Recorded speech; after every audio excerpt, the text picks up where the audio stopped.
푸틴 러시아 대통령이 우크라이나 동부 지역의 친러 분리주의 공화국에 대한 독립을 승인하고 러시아군의 우크라이나 진입을 명령했습니다. 무력 충돌 가능성이 더욱 커진 가운데 미국과 유럽연합은 제재 방침을 밝혔습니다. 오늘 아침 세계는 조수영 기자와 함께 자세히 알아보겠습니다. 안녕하십니까? 안녕하세요. 네, 어서 오세요. 네, 지금 우크라이나 상황이 좀 긴박하게 돌아가고 있는 것 같은데요. 네.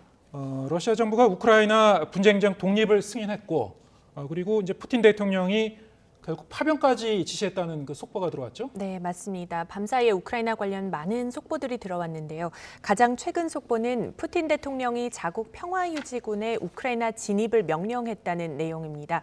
이에 앞서 푸틴 대통령은 긴급 국가안보회의 후 우크라이나 동부 돈바스 지역에 친러시아 분리주의자들이 선포한 두 공화국의 독립을 승인하는 대통령령에 서명했습니다.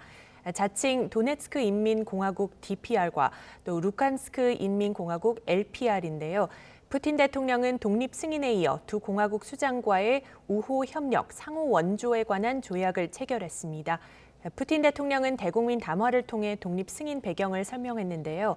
우크라이나 지도부가 돈바스 분쟁 해결을 위한 민스크 평화협정을 이행하지 않겠다고 선언하면서 전격전을 벌이려 시도하고 있다고 비판했습니다.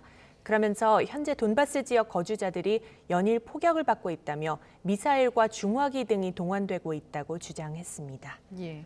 그런데 이렇게 분리주의자들의 독립을 승인한 건 결국 러시아가 침공을 위한 정당성을 마련하기 위한 거 아닌가 싶은데요. 어떻습니까? 네, 그런 관측들이 당연히 나오고 있습니다. 러시아는 이들이 우크라이나의 이 주권 행사 지역에서 이미 벗어났다고 보고 있는데요.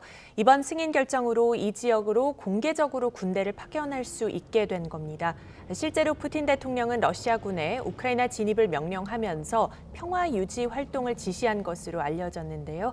치안을 구실 삼아 군 병력을 투입하겠다는 포석으로 읽힙니다. 서방 측은 러시아의 이런 행보가 우크라이나에 대한 침공을 위한 사전 단계라고 판단하고 있습니다. 네, 우크라이나에 대한 침공의 사전 단계다. 좀 이런 그 판단이고요. 네. 서방 측에서는 곧바로 제재 카드를 꺼내들었죠? 네, 맞습니다. 미국 정부는 러시아의 이런 행동을 강하게 규탄하면서 제재 방침을 밝혔습니다. 젠사키 백악관 대변인은 성명을 내고 러시아의 이런 움직임을 예상했고 즉시 대응할 준비가 돼 있다고 말했습니다. 그러면서 바이든 대통령이 자칭 도네츠크 인민공화국과 루간스크 인민공화국 지역에 대한 미국인의 신규 투자와 무역, 금융을 금지하는 행정명령을 발동할 것이라고 설명했습니다. 이 명령에는 해당 지역에서 행동하려는 개인에 대한 제재 권한도 포함이 된다며 미 국무부와 재무부가 곧 추가적인 세부 사항을 발표할 것이라고 덧붙였습니다. 아울러 러시아가 자행한 국제협정 위반에 대해서도 추가 조치를 발표할 것이라면서 이는 동맹들과 현재 준비 중인 경제 조치와는 별개라고 강조했습니다. 또 유럽연합, EU도 러시아의 이번 결정에 대해 제재로 대응할 것이라고 경고를 했고요. 영국과 프랑스 등 EU 회원국별로 개별적으로 논의가 본격화되고 있습니다. 예. 그런데 사실 어제 미국과 러시아가 정상회담을 하기로 했다라는 보도가 나오면서 네. 막판 좀 극적으로 외교적인 해법을 모색할 수 있는 게 아니냐라는 전망도 나왔었는데 네. 지금 지금 흘러가는 분위기를 보면은 이것도 좀 힘들어진 것 같네요. 네, 그렇습니다. 사실 정상회담에 앞서서 이번 주에 미국과 러시아 외교장관 회담이 그렇죠. 예정이 예. 돼 있었거든요. 그런데 이 일정마저 지금 불투명해졌습니다. 어제 백악관은 러시아가 우크라이나를 침공하지 않는다는 전제로 이번 주 블링컨 국무장관과 라브로프 외무장관이 만난다는 입장을 확인했는데요. 회담은 23일 또는 24일이 될 것으로 알려졌습니다. 제가 국무부 대변인실에 문의를 했는데 날짜를 최종 조율 중인지 확답을 해주지는 않았는데 네.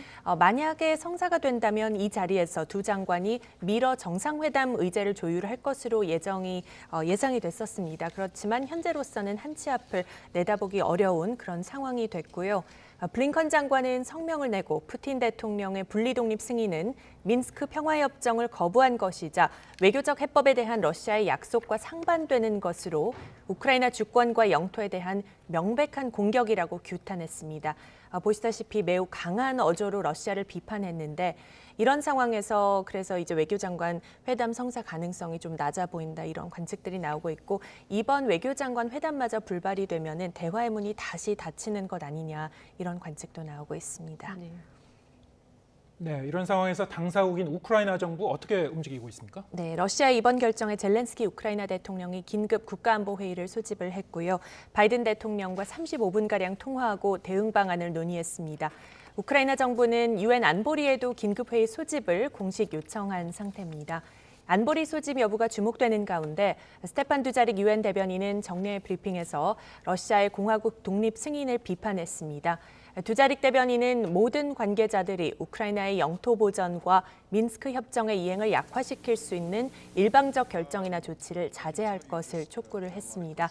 우크라이나 사태 관련 속보는 들어오는 대로 계속 전해드리겠습니다. 네, 우크라이나는 지금 새벽 시간인데 앞으로 속보 들어오면 바로 전해드리겠습니다. 지금까지 국제부 조수영 기자와 함께했습니다. 잘 들었습니다.